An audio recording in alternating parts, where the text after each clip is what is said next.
Ahmedabad plane ક્રેશની ઘટનામાં પીડિતે આરોપ લગાવ્યો છે એર ઇન્ડિયા પર। અજય પરમારે એર ઇન્ડિયા પર વિશ્વાસઘાતનો આક્ષેપ લગાવ્યો।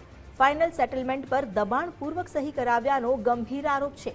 અમદાવાદની સિવિલ હોસ્પિટલમાં તેમની સારવાર કરવામાં આવી હતી। તેમણે જણાવ્યું કે મારું એક્ટિવા સળગી ગયું અને હું દાઝી ગયો। સિવિલમાં 2 મહિના સારવાર લીધી। લગ્નના 1 મહિના બાદ જ આ ઘટના બની હતી, જેને કારણે પત્ની પણ જતી રહી અને કોઈ કામ પણ નથી આપતું, પરંતુ સેટલમેન્ટ આમ જ કરી દેવામાં આવ્યો હોવાનો આક્ષેપ તેમણે લગાવ્યો।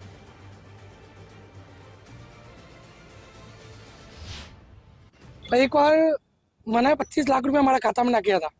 પછી અત્યારે 15 દિવસ 17 દિવસ પહેલા મને એક્ટિવાનું કઈ 5 લાખ રૂપિયા મારા ખાતામાં નાખી સહી કરાઈ। મારી માંગે એક મને નાઈ મળે અને લોકો મારા પાસે આવી સહી કરાય એનો નાઈ અને લીલાવતીમાં મને સારવાર કરાવો અને મને નાઈ જ જોઈએ। तो हमने उनके डॉक्यूमेंट्स देखे कि उन्होंने क्या डॉक्यूमेंट्स एयर इंडिया को सबमिट करे या फिर साइन करे हैं।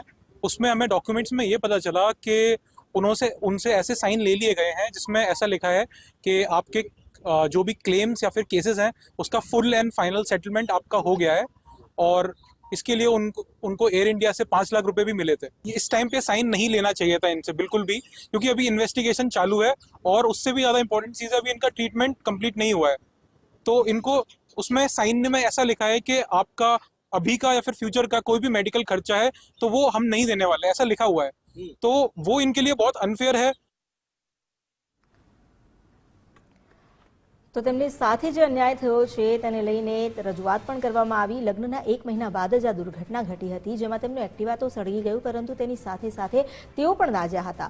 સિવિલમાં પણ ઘણો સમય સુધી સારવાર લીધી, પરંતુ આ તમામ ઘટના બાદ જ્યાં એર ઇન્ડિયાએ તેમને વળતર આપવું જોઈએ ત્યાં તેમણે તેમની સાથે છેતરપિંડી કરી હોય, વિશ્વાસઘાત કર્યો હોય તેવો આક્ષેપ પીડિતે લગાવ્યો છે।